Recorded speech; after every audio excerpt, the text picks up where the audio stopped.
आपका स्वागत है। आपके साथ मैं हूं जीनत सिद्दीकी। शुरुआत खबरों की करेंगे और सबसे पहले आगरा की बात कर लेते हैं। जंग का मैदान आगरा बन चुका है। 500 साल पहले जिनकी वीरता और पराक्रम के किस्से इतिहास में दर्ज हुए, वही राणा सांगा आज एक नए विवाद के केंद्र में है। करनी सेना प्रदर्शन करती है, सियासी बयानबाजी हो रही है, तनाव बढ़ रहा है। हमारी स्पेशल रिपोर्ट देखिए कि आखिर ये आग लगी क्यों। बाबर को इब्राहिम लोदी को हराने के लिए राणा सांगा लाया था और तुम गद्दार राणा सांगा की औलाद हो। यूपी में औरंगजेब सालार गाजी से घूमता हुआ विवाद आ चुका है राणा सांगा के नाम पर। संग्राम सिंह प्रथम, जिन्हें आमतौर पर राणा सांगा के नाम से जाना जाता है, 1508 से 1528 ईस्वी तक मेवाड़ के राणा थे। 1528 को कालपी में उनकी मृत्यु हो गई थी, लेकिन करीब 500 साल बाद आज फिर राणा सांगा का मुद्दा चर्चा में आ गया। नाराज लोगों की भीड़ सड़कों पर जमकर हंगामा करती है, प्रदर्शन करती है, तोड़फोड़ करती है। 500 साल बाद राणा सांगा पर हंगामा, सड़कों पर उतरी करनी सेना। करनी सेना के कार्यकर्ताओं का जमकर प्रदर्शन। क्यों गरमाई सियासत, किस बात पर इतना बवाल? बाबर को इब्राहिम लोदी को हराने के लिए राणा सांगा लाया था और तुम गद्दार राणा सांगा की औलाद हो। दरअसल राणा सांगा के बारे में समाजवादी पार्टी के राज्यसभा सदस्य रामजी लाल सुमन की टिप्पणी का मुद्दा गर्मा गया। आगरा में इस मुद्दे पर भारी बवाल हुआ। सपा सांसद रामजी लाल सुमन के आवास पर करनी सेना के कार्यकर्ताओं ने जमकर हंगामा किया। हजारों की तादाद में प्रदर्शनकारी पहुंचते हैं और सांसद के आवास में घुसने की कोशिश करते हैं। आखिर सपा सांसद ने ऐसा क्या बोल दिया कि माहौल इतना गर्मा गया और लोग सीधा सांसद के घर के बाहर ही हंगामा करने पहुंच गए। सोचिए, अगर सांसद इनके हत्थे चढ़ जाते तो क्या होता। बहरहाल आपको सुनवाते हैं रामजी लाल का वो विवादित बयान जिसके बाद ये बवाल शुरू हुआ है। बाबर का डीएनए मुसलमान में है। हिंदुस्तान का मुसलमान तो बाबर को अपना आदर्श मानता नहीं है, वो तो मोहम्मद साहब को अपना आदर्श मानता है, सूफी संतों की परंपरा को अपना आदर्श मानता है। लेकिन सभापति महोदय, मैं जानना चाहूंगा कि बाबर को लाया कौन? बाबर को इब्राहिम लोदी को हराने के लिए राणा सांगा लाया था। तो मुसलमान तो बाबर की औलाद हैं और तुम गद्दार राणा सांगा की औलाद हो। ये हिंदुस्तान में तय हो जाना चाहिए। अगर बाबर की तो आलोचना करते हैं, राणा सांगा की आलोचना नहीं करते। सभापति महोदय, ये बहुत सभापति महोदय, ये देश की एकता का सवाल है। सुना आपने सपा सांसद रामजी लाल सुमन का विवादित बयान। हो सकता है कि उन्होंने ये बयान आक्रोश में आकर दे दिया हो, पर नहीं, उन्होंने अपने बयान को एक बार फिर से सही ठहराया और अपने बयान पर बने रहे। बाबर का सवाल है, बाबर अपने आप हिंदुस्तान में नहीं लाया। इब्राहिम लोदी को हराने के लिए राणा सांगा ने बाबर को आमंत्रित किया था। अपना अपना दृष्टिकोण है, लेकिन मैंने जो कुछ कहा है, मैं अपने संस्कारों से कोई समझौता नहीं कर सकता। मैंने जो कुछ कहा है ठीक है, कोई विरोध करता है तो मैं क्या कर सकता हूँ। अपने बयान पे आप आए। बिल्कुल। इसी बयान के कुछ दिन बाद आगरा में हालात इतने बिगड़ गए कि पुलिस और करनी सेना के कार्यकर्ताओं के बीच तीखी झड़प हुई। सपा सांसद के विवादित बयान पर सूबे के मुखिया ने भी अपनी प्रतिक्रिया दी। सीएम योगी ने कहा, ये लोग इतिहास के बारे में क्या जानेंगे जो बाबर जिन्ना का महिमा मंडन करते हैं।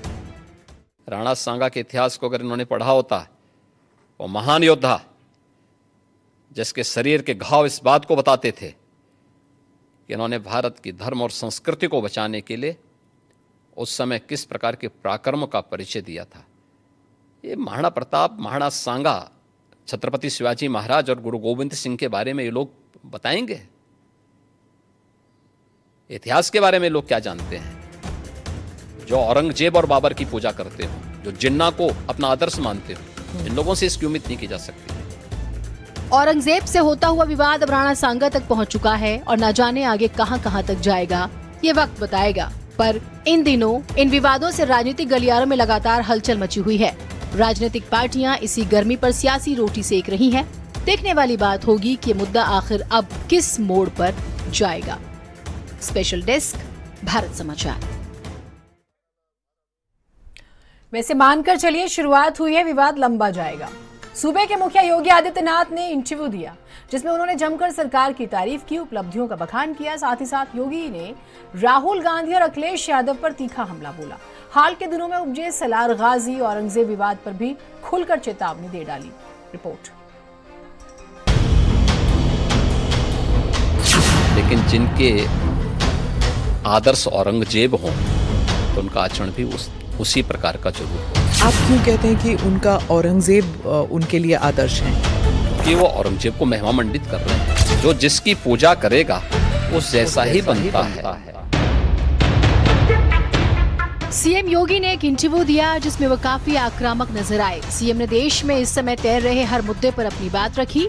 देश में चारों तरफ औरंगजेब को लेकर जबरदस्त तरीके से विवाद हुआ, जिसमें खुद अखिलेश यादव ने भी अपनी पार्टी के नेता अबू आजमी के समर्थन में अपनी बात रखी थी।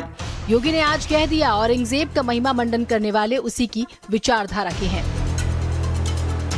जिनके आदर्श औरंगजेब हों तो उनका आचरण भी उसी प्रकार का जरूर होगा और लोगों ने देखा भी अपनी आंखों से। आप क्यों कहते हैं कि उनका औरंगजेब उनके लिए आदर्श है? क्योंकि वो औरंगजेब को महिमा मंडित कर रहे हैं। वे सब लोग उस कैटेगरी में खड़े हो चुके हैं। उनके नेताओं ने मुंबई से लेकर के लखनऊ तक ये सभी लोग तो महिमा मंडन करने वाले लोग हैं। तो जिनका जैसा आदर्श होगा तो वैसे ही उनका स्वयं का चरित्र भी होगा। यही तो हमारी संस्कृति भी कहती है, शिवो भूत्वा शिवम यजेत। तो जो जिसकी पूजा करेगा उस जैसा ही बनता है। हम राम को आदर्श मानते हैं, कृष्ण को आदर्श मानते हैं, शिव को आदर्श मानते हैं, उनकी पूजा करते हैं, तो स्वाभाविक रूप से उनके अच्छे गुण भी हमारे अंदर उनकी कृपा से समाहित होते हैं। जो औरंगजेब को, बाबर को अपना आदर्श मानता होगा तो उन जैसे गुण भी उनके अंदर देखने को मिलेंगे और ये आचरण लोगों ने अपनी आंखों से देखा भी है और आगे भी देखेंगे। राणा सांगा पर विवाद क्यों? योगी इतने पर ही नहीं रुके। वो आगे कहते हैं कि राणा सांगा पर इतिहास का ज्ञान ऐसे लोग क्या देंगे जो जिन्ना और बाबर को पूछते हैं। योगी ने ऐसे लोगों के लिए बाकायदा ब्रीड शब्द का इस्तेमाल किया। तो ये वही कैटेगरी है, ये वही ब्रीड है जो बाबर से लेकर के औरंगजेब तक और जिन्ना तक को महिमा मंडन करते हैं। तो देश के प्रति इनके भाव क्या होंगे, भारत की विरासत के प्रति इनके भाव क्या होंगे, भारत के महापुरुषों के प्रति क्या इनके भाव क्या होंगे, ये अंदाजा इसी से लगाया जा सकता है।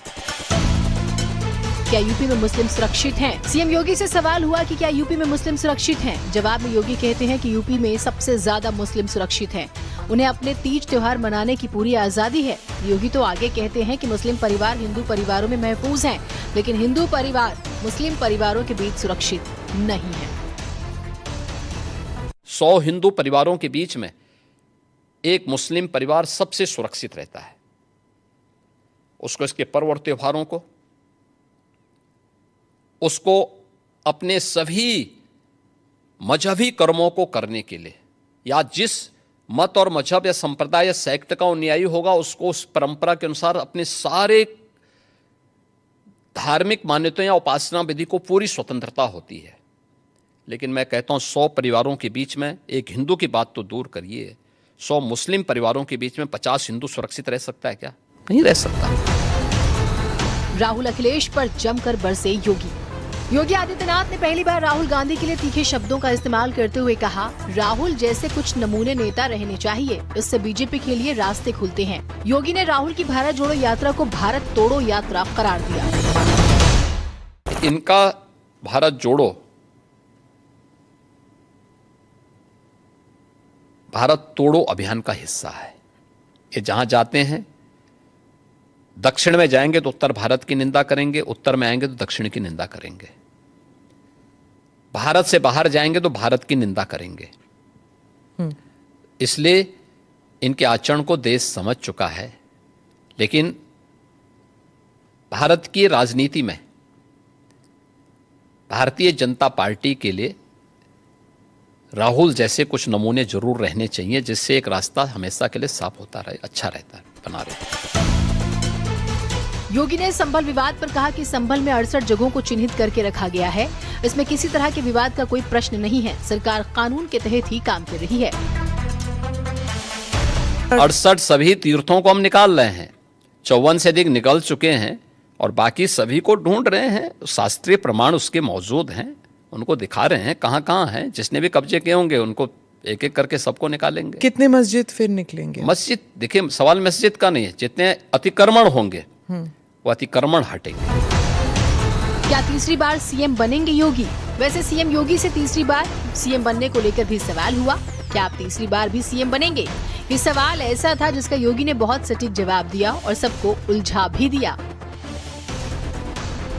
तो फिर तीसरी बार के लिए भी आप कोशिश करेंगे? मैं कोशिश नहीं करूंगा, हमारी पार्टी कोशिश करेगी। पर चीफ मिनिस्टर तो आप ही बनेंगे ना? नहीं, मैं क्यों बन सकता हूँ? भारतीय जनता पार्टी का कोई भी कार्यकर्ता बन सकता है।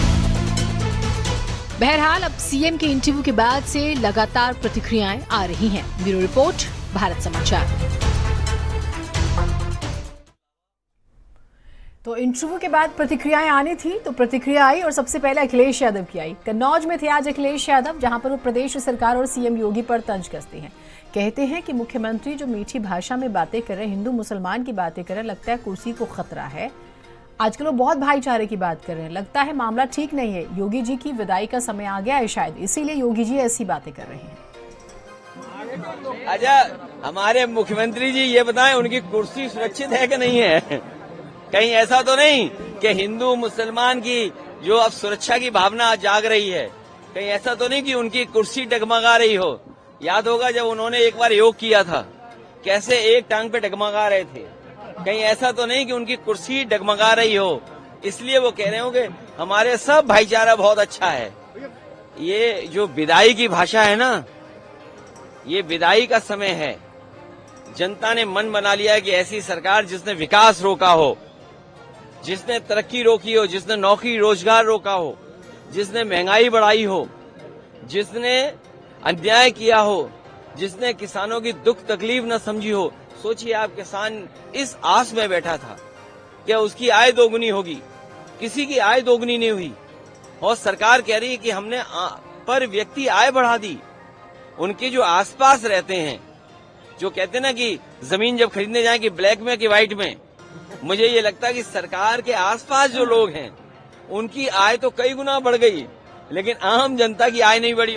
अगर ये मैं कहूं कि अगर मेरे आदर्श योगी हैं, तुम तो पगला जाएंगे। सोचो हमें क्या कपड़े पहनने पड़ेंगे अगर हमारे वो आदर्श हो जाएं तो।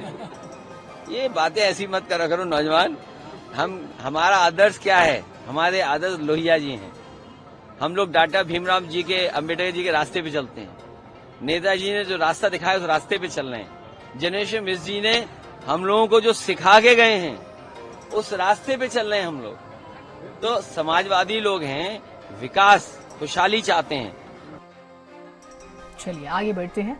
दिल्ली हाईकोर्ट के जज जस्टिस यशवंत वर्मा का हम जिक्र करेंगे। उनके आवास पर कैश मिला, कथित तौर पर कहा जा रहा है, और जांच चल रही है। एससी ने भी पैनल गठित किया था, उसने भी इन्वेस्टिगेशन शुरू कर दिया। आज पुलिस भी पहुंची, शिकंजा कसता ही जा रहा है। दिल्ली पुलिस उनके आवास पर पहुंची थी, उनके स्टोर रूम और आसपास की जगह सील की गई है। वैसे सोर्सेस कह रहे हैं कि जानकारी जो आ रही है, डीसीपी नई दिल्ली देवेश कुमार महिला अपनी टीम के साथ पहुंचे थे और उन्होंने इन्वेस्टिगेशन शुरू कर दी है और दिल्ली पुलिस पूरे स्टोर रूम और आसपास की जगह को सील कर चुकी है।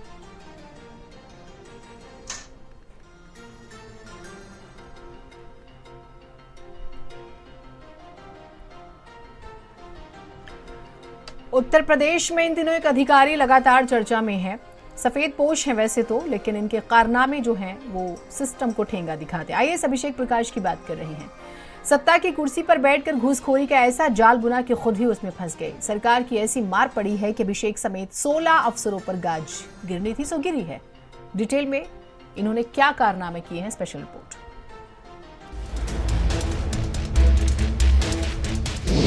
योगी का वार, भ्रष्ट अफसर लाचार। अभिषेक प्रकाश का सच उजागर। लूट का पर्दाफाश, दोषियों की शामत। बेईमान आईएएस अभिषेक प्रकाश की काली करतूतें। राजधानी लखनऊ में भ्रष्ट आईएएस अफसर अभिषेक प्रकाश पर सरकार की ऐसी मार पड़ी है कि अभिषेक समेत 16 अफसर जांच के घेरे में आ गए हैं। अभिषेक पर आरोप ये है कि वो सोलर प्लांट के लिए 5% कमीशन मांग रहे थे। धीरे धीरे जब हकीकत सामने आई तो भ्रष्ट अफसर की पोल खुली। अय्याशी की जिंदगी जी रहे अभिषेक प्रकाश पर सरकार की ऐसी मार पड़ी कि वो एक झटके में ही आसमान से गिरकर जमीन पर आ गए। निलंबित आईएएस अभिषेक प्रकाश की जो मुश्किलें हैं वो बढ़ेंगी और साथ में जो डिफेंस कॉरिडोर से जुड़ा हुआ घोटाला है उसमें जो तमाम अफसरों के नाम आए हैं, अफसर जो दोषी पाए गए हैं, उनकी मुश्किलें बढ़ना जो है वो लाजमी माना जा रहा है। जो आईएएस अभिषेक प्रकाश हैं उनको लेकर तमाम जो अब जांच है वो कहीं ना कहीं जांच का दायरा बढ़ता जा रहा है। तमाम जो अधिकारी हैं उसमें जो दोषी पाए जा रहे हैं उनकी जो जांच है वो भी अब तेजी से शुरू हो रही है। आपको ग्राफिक्स के जरिए बताते हैं कौन है वो अफसर जिन पर पड़ी है योगी सरकार की मार। भ्रष्टाचार पर सरकार की मार, अभिषेक प्रकाश समेत 16 पर गिरी गाज। तत्कालीन एसडीएम संतोष कुमार, शंभू शरण दोषी मिले। तत्कालीन एसडीएम आनंद कुमार, देवेंद्र कुमार भी दोषी।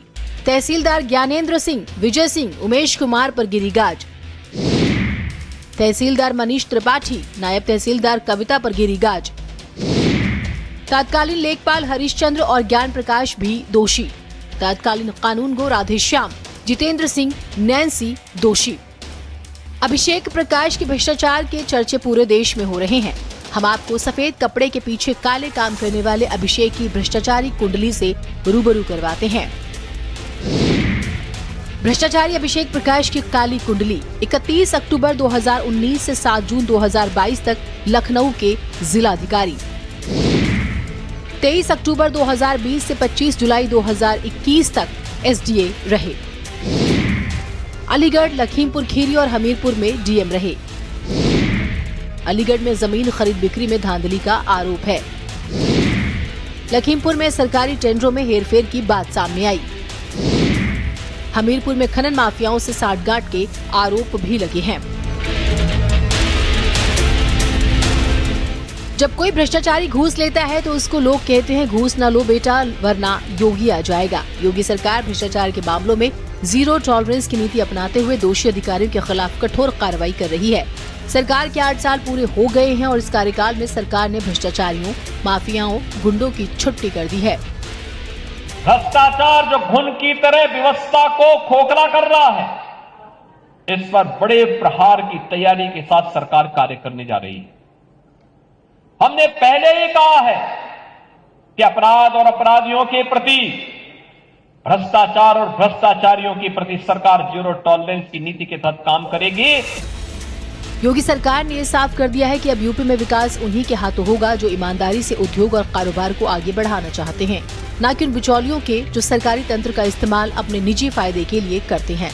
पारदर्शिता की कसौटी पर हर फैसला परखा जाएगा और दोषियों पर कड़ी कार्रवाई होगी। योगी ने संदेश साफ दे दिया है।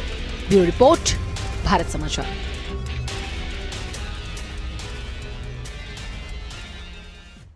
अपराध से जुड़ी एक और बड़ी खबर आज की बता देते हैं। मुस्कान और प्रगति की चर्चा हो ही रही थी, लेकिन एक अलग तरह का मामला सामने आता है। बिजनौर में साली से इश्क लड़ा रहे पति ने दोस्त के साथ मिलकर अपनी बीवी की हत्या कर दी। हत्या की साजिश के तहत बीवी के कत्ल को एक्सीडेंट की शक्ल दी गई। वारदात के बाद परिवार ने शिकायत की तो पुलिस की जांच ने कातिलों को कटघरे में खड़ा कर दिया। बिजनौर से हमारे सहयोगी रोहित की स्पेशल रिपोर्ट देखिए। वारे भगवान, क्या दुनिया बनाई है जहां लोग हवस के लिए कुछ भी करने के लिए तैयार हैं। ना रिश्ते से प्रेम है और ना समाज का डर, सिर्फ हवस के लिए अपनों की हत्या। साली से प्यार, घरवाली की हत्या। दोस्त ने पति के साथ मिलकर पत्नी की हत्या की। कत्ल की वारदात को एक्सीडेंट की शक्ल दी। आरोपी पति के अपने साली से थे अवैध संबंध। पत्नी को मारकर साली से शादी का बनाया प्लान। दोस्त की ही कार से पत्नी को मरवा दिया। यह तस्वीर बिजनौर की किरण की है। किरण अब इस दुनिया में नहीं है। 8 मार्च को नगीना के पास किरण का कत्ल कर दिया गया। उस कत्ल को शक्ल दी है हादसे की। किरण और उसका पति अंकित बाइक से अपने गांव जा रहे थे। पेट्रोल लेने के लिए पंप से पहले ही अंकित ने किरण को उतारा और वह पेट्रोल पंप की ओर मुड़ गया। इसी दौरान पीछे से आ रही एक कार ने किरण को बेरहमी से कुचलकर मार डाला। यह वारदात एक एक्सीडेंट की शक्ल में शायद कागजों में ही दफन हो जाती। मगर किरण के घर वालों ने एसपी से इस मामले की पुख्ता सबूतों के आधार पर शिकायत की। इको गाड़ी वाला वैन को कुचल के चला गया, वहीं पे उसकी दर्दनाक मौत हो गई।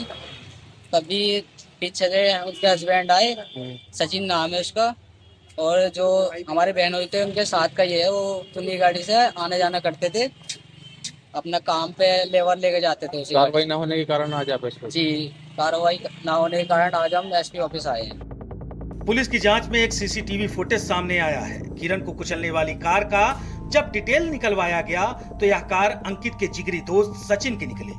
पुलिस ने जब सचिन की गर्दन पर हाथ डाला तो वह टूट गया। उसने सारी कहानी रटे हुई तोते की तरह पुलिस के सामने उगल दी। इस कहानी में 7 साल की शादी में बेवफाई और गैर औरत के साथ घर बसाने की चाहत थी। अंकित और किरण ने 7 साल पहले शादी की थी, लेकिन किसी वजह से उनके पास कोई बच्चा नहीं था। इसी दौरान अंकित के अवैध संबंध अपनी साली से हो गए। अंकित साली के साथ नई दुनिया बसाने के लिए आमादा था और किरण को अपने रास्ते से हटाना चाहता था। किरण की कहानी को वह एक्सीडेंट की शक्ल देकर शायद खत्म कर पाता, लेकिन सीसीटीवी कैमरे ने उसके सारे राज उगल दिए। सचिन जो इको वाहन का चालक था, उसके साथ मिलकर षड्यंत्र करते हुए अपनी पत्नी की हत्या कारित कराया था। उसने विवेचनात्मक कार्रवाई के दौरान साक्ष्य संकलन से ये तथ्य प्रकाश में आए और जिस वाहन से मुकदमावादी ने अपनी पत्नी की हत्या कारित कराया था, वही को वाहन भी पुलिस ने बरामद कर लिया है और दोनों अभियुक्तों को गिरफ्तार कर जेल भेजा गया। और दुर्घटना में जो अभियोग पंजीकृत किया गया था एक्सीडेंट का, उसको हत्या की सुसंगत धाराओं में परिवर्तित करते हुए विवेचनात्मक कार्रवाई प्रचलित है। पति पत्नी की जिंदगी में 7 साल का साथ कम नहीं होता, मगर अंकित ने किरण की वफादारी और रिश्ते को धोखा दिया। पुलिस ने अंकित और उसके दोस्त सचिन को गिरफ्तार करके जेल भेजा है। अंकित अपनी नई दुनिया बसाना चाहता था, मगर अब उसकी नई दुनिया जेल की सलाखों के पीछे है। अंकित भले ही कहीं और आशियाना बसाना चाह रहा हो, लेकिन अब उसका आशियाना सलाखों के पीछे है। रोहित त्रिपाठी, भारत समाचार, बिजनौर। आगे बढ़ते हैं खबरों में। लंदन के प्रतिष्ठित साइंस म्यूजियम में मौजूद अडानी ग्रीन एनर्जी गैलरी ने 7 लाख लोगों को आकर्षित किया। दरअसल गैलरी की स्थापना के पहले वर्ष में 7 लाख लोग गैलरी में आए। आपको ये भी जानकारी दें कि गैलरी का मकसद उन विकल्पों का पता लगाना है जो टिकाऊ ऊर्जा पैदा करने, डीकार्बोनाइज करने और जलवायु परिवर्तन से लड़ने में मदद करते हैं। गैलरी, जिसमें प्रवेश निःशुल्क है, ये पता लगाती है कि अक्षय ऊर्जा जलवायु परिवर्तन से निपटने में कैसे मदद कर सकती है। जलवायु परिवर्तन को सीमित करने के लिए दुनिया कैसे अधिक टिकाऊ तरीके से ऊर्जा का उत्पादन और उपयोग कर सकती है। गैलरी ने अपने कम कार्बन ईट बेंच प्रदर्शनी के लिए नवाचार श्रेणी में प्रतिष्ठित 2024 ब्रिक पुरस्कार भी जीता है। I am very happy to be here today.